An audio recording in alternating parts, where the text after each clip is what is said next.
नमस्कार. मी Aruna मुल्लेरकर, Michigan, America इथून मनस्पर्शी साहित्य परिवार आयोजित एक पान कवितेचे या विशेष कविता रसग्रहण उपक्रमात आपणा सर्वांचं स्वागत करते. आज मी कवयित्री सौ राधिकाताई भांडारकर यांच्या स्वत्व या कवितेचं रसग्रहण आपल्या पुढे सादर करणार आहे. राधिका भांडारकर हे नाव माझ्या मते आपणा सर्वांनाच माहीत आहे, कारण त्या स्वतः मनस्पर्शी साहित्य समूहाशी जोडलेल्या आहेत आणि सातत्याने त्यांचं गद्यपद्य लेखन चालूच असतं. रसग्रहणासाठी ही कविता निवडण्याचं खास कारण म्हणजे मनस्पर्शी साहित्य परिवारातर्फे नुकत्याच झालेल्या अजून स्वाभिमान जाज्वल्य आहे या विषयावर च्या काव्यस्पर्धेमध्ये राधिकाताईंच्या या कवितेला उत्कृष्ट कविता असं मानांकन प्राप्त झालं आहे. प्रथम आपण कविता पाहूया. स्वत्व. नकोच वाटते मला दया माया, आहेत वाटा कितीतरी अजून, चालेन त्यावर जरी एकटी मी, चालेन त्यावरी जरी एकटी मी, जाज्वल्य आहे स्वाभिमान अजून. सारे मुखवटे भासतात मजला, सारे मुखवटे भासतात मजला, का घ्यावे दान मी त्यांच्याकडून, कशाला व्हावे मिंधे कोणाचे, जाज्वल्य आहे स्वाभिमान अजून. नको लाचारी वा हानी हानी, नको लाचारी वा हाजी हाजी, प्रतिभाच माझी ठेवेन टिकवून, धमन्यात आहे सळसळता प्रवाह, धमन्यात आहे सळसळता प्रवाह, जाज्वल्य आहे स्वाभिमान अजून. खोट्या पुढे का तुकवायाची मान, मुलाम्याला का जायचे मोहून, खोट्या पुढे का तुकवायाची मान, मुलाम्या पुढे का जायचे मोहून, स्वत्वच राखेन प्रश्नाला भिडून, स्वत्वच राखेन प्रश्नाला भिडून, जाज्वल्य आहे स्वाभिमान अजून. आक्रमण माझ्या जर अस्तित्वाशी केले कुणी, त्यांना डावलून सिद्ध करेन मी माझ्या स्त्रीत्वाला.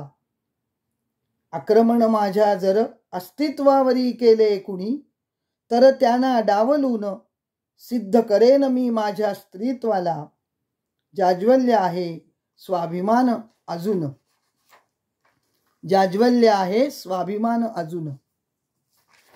ही एक संपूर्ण कविता वाचल्यावर पटकन आपल्या समोर उभी राहते ती या कवितेतील मी, म्हणजे एक अत्यंत कर्तृत्ववान, करारी, स्वाभिमानी, असत्याची खोटेपणाची चीड असणारी आणि प्रचंड आत्मविश्वासाने समाजात वावरणारी निडर अशी स्त्री.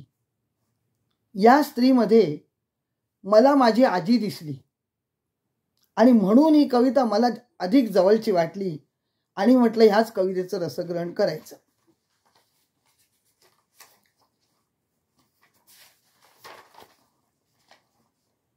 पहिल्याच कडव्यात ती म्हणते की तिला कोणाची उगीचच दया माया नको, कितीही अडचणींनी तिला व्यापलं असलं, तिचे रोजचे रस्ते बंद झाले असले तरी आणखी कितीतरी वाटा तिच्या पुढे मोकळ्या आहेत आणि एकटीने त्या वाटेवरून चालण्यास ती समर्थ आहे.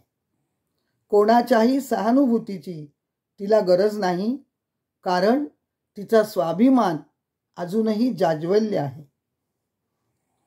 तिला आयुष्याच्या प्रवासात अनेक माणसं भेटली, अनेकांनी तिला मदतीचे हात देण्याचा प्रयत्नही केला, परंतु खरे आणि खोटे चेहरे ओळखायचे कसे? ती अत्यंत सतर्क आणि सजग अशी स्त्री आहे.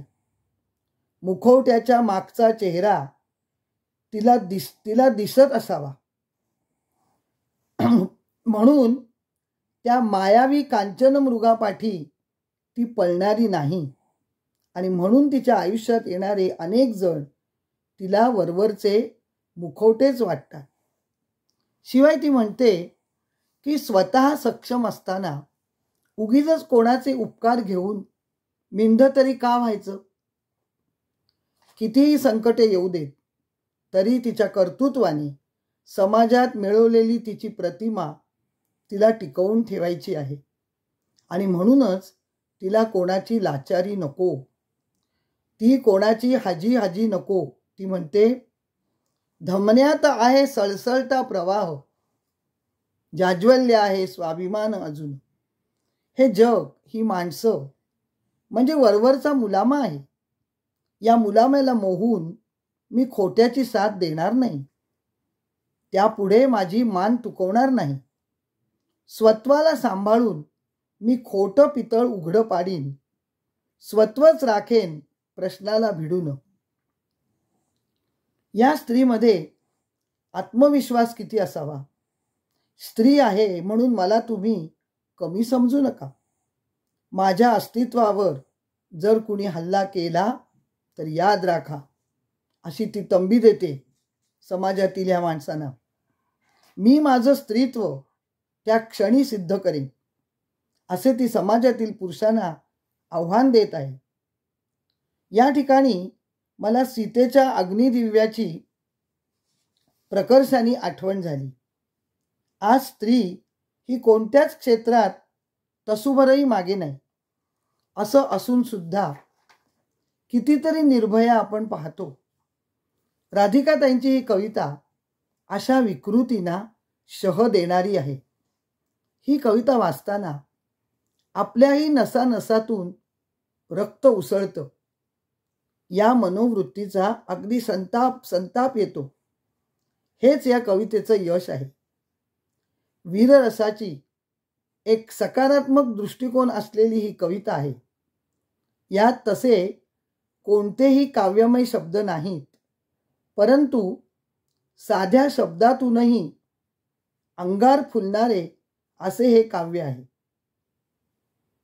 दिंडी वृत्तातली ही कविता म्हणजे प्रत्येक चरणात 9+10 अशा मात्रांचं बंधन असूनही चरणातील कोणताही शब्द मात्रा जुळवण्यासाठी वापरला आहे असं मुळीच दिसत नाही.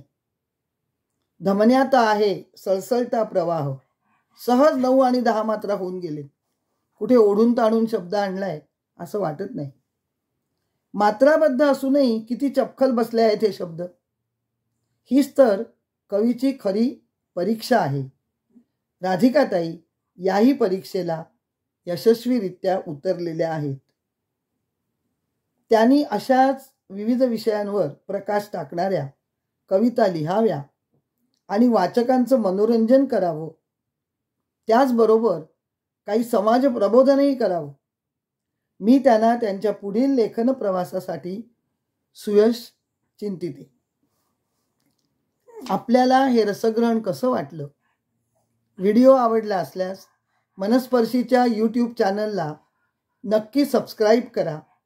हा व्हिडिओ जास्तीत जास्त आपल्या साहित्यिक मित्रमंडळींपर्यंत तसेच नातेवाईकांपर्यंत शेअर करा. व्हिडिओला लाईक करा आणि आपल्या सुस्पष्ट प्रतिक्रिया कमेंट बॉक्समध्ये नक्की द्या.